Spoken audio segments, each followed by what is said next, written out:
Күндүн маанилүү жаңылыктар менен тааныштырып, бүгүн программасы студияда мен Тимур Владислав. Саламатсыздарбы? Алгач чыгарылыштын кыскача мазмуну менен таанышып алыңыздар.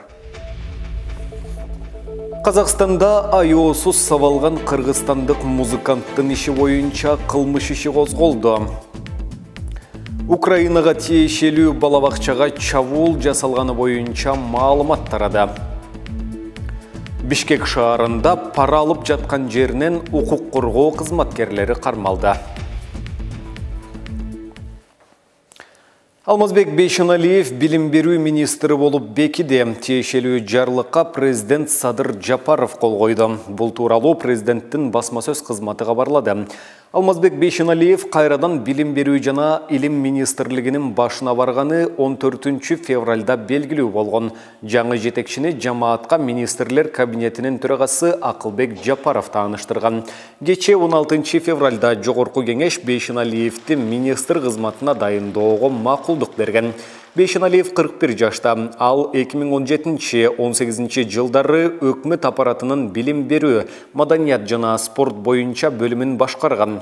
2020 жылдын октябрынан 2021 жылдын 5 майына чейин билим берүү жана илим министри болуп иштеген. 2021 жылдын июнь айынан бери Кыргызстандын Бириккен Улуттар уюмунун Женевадагы кеңсеси жана башка уюмдардагы туруктуу өкүлү болуп иштеп жаткан. Билим берүү жана илим министрлигин 2021 жылдын май айынан бери жетектеп келген Болотбек Купешов кызматын ден соолугуна байланыштуу тапшырганы кабарланды.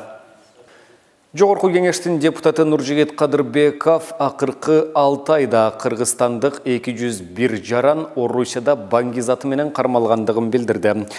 Алардын көбү мектепти жаңы бүтүп барган жаштар экенин кошумчалады. Эл өкүлү маалыматтын булагын айткан жок. Расмий маалыматтар боюнча ушул тапта Орусияда жашап иштеп жүргөн кыргызстандыктардын саны 700 миңден ашат. Бейрасмий эсепте алардын саны 1 миллиондон көп экендиги айтылып келет. Биринчи маселе. Россияга барса эле асмандан жамгыр болуп доллар жаап аткандай 11-де өткөн балдар паспорталары менен кетип калып атышат. Ата-энеси жиберип атат, ойлонбой туруп эле. Бирок адебиз бу дебиз 6 айдын ичинде өткөн жылы наркотикалык заттарды таратты, сатты, даярдады деп туруп 201 бала кармалыптыр. Алар эмне ошол бизнесте жүрөт дейсизби? Болгону жумасына 10 000 рубльдан 15 000 рубльдан беребиз деген кулактандырууларды окуп алып туруп, анан кийин шылуундардын торуна илинип калып, байкуш балдарга убал эле болуп атат. Буга өзүбүз да күнөөлүүбүз. Ата-энелер дагы жардам бербейт, түшүндүрбөйт. Бул жакта бизде системада жок. Ошон үчүн мигранттардын укуктуу аң сезимин даярдоо боюнча бир системаны ойлонуп табыш керек. Биз да качканга даярбыз. Керек болсо волонтерлорду тарталы. Ушул багытта иштейли. 201 баланын тагдыры 6 айлык. Андан бери да канча болду, бир жараткан билет. Бишкек шаарында пара алып жаткан жеринен укук коргоо кызматкерлери кармалды. Шаардык прокуратурасы тарабынан тергелип жаткан жазык иштин алкагында жаран УЭ кылмыш жоопкерчилигине тартабыз деген коркутуу менен системалуу түрдө милиция кызматкерлери тарабынан акча каражаты талап кылышкан факт аныкталган.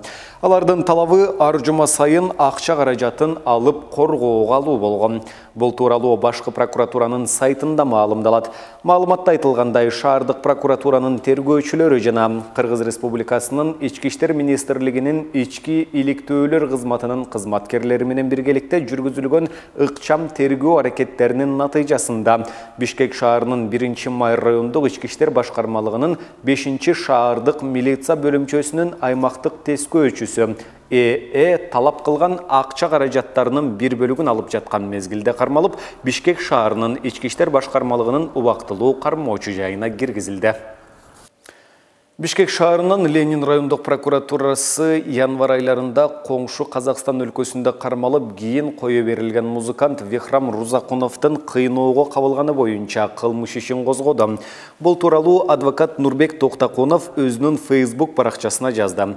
Бул Кыргызстан өз чегинен тышкы жерлерде жарандарын коргоого жана калкалоого кепилдик берет деген берене иштей баштаганын көрсөтөт. Бул казак бийлиги Викрамды кыйнагандарды жоопко тартпаса, биздин бийлик таап жоопкерчиликке тартышы керек дегенди билдирет.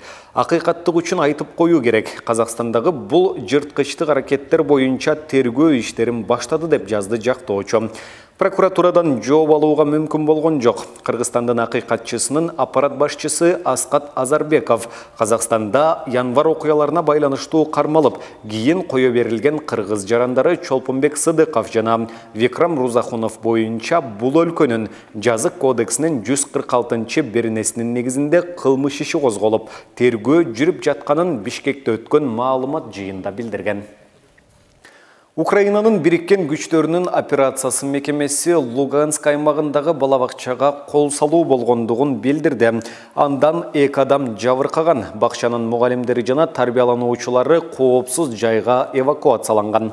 Мерт болгондор жок. Бириккен күчтөрдүн операциясынын Facebook баракчасында дубалдары ураган бакчанын сүрөттөрү жарыяланды. Октор сабак болуп жаткан музыкалык бөлмөгө тийген. Окуя болгон жерде Украинанын өзгөчө кырдаалдар боюнча мамлекеттик кызматынын адистери иштеп жатат.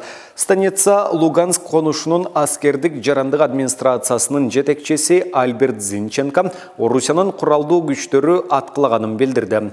Мунун алдында орусячыл жикчилдер түзгөн Донецк элдик республикасы бейшембинин таңында алар көзөмөлдөгөн аймактагы балабакчага Украин аскерлери кол салышканын билдирген. Анын сүрөтүн орусиялык саясатчы Захар Прилепин жарыялаган. Бирок андагы балабакча Украинанын бийлиги көзөмөлдөгөн жерде жайгашканын маалым болду. Айсулуу Тыныбекова Түркияда өтө турган олимпиадалык күрөш боюнча эл аралык мелдешке катышат. 23-27 февраль күндөрү Стамбулда Яшар Дого, Вехви Эмре, Хамид Каплан эл аралык турниры өтөт. Дүйнөлүк күрөш уюмунун маалыматына караганда, мелдештерге олимпиада оюндарында дүйнө биринчиликтеринде чемпион болгон балбандар дагы келет. Айсулуу Тыныбекова Азиянын 4 жолку, дүйнөнүн 2 жолку чемпиону. Олимпиада оюндарында күмүш медалдын ээси. Эгемен Кыргызстандын тарыхында күрөштүн олимпиадалык төрлөрү боюнча дүйнө чемпиону болгон алгачкы спортчу. Кыргызстандан Чыңгыз Айтматов атындагы мамлекеттик жаштар сыйлыгын, даңк медалын, 2-чи даражадагы Манас орденин алган. Кыргыз Республикасынын эмгек сиңирген спорт чебери.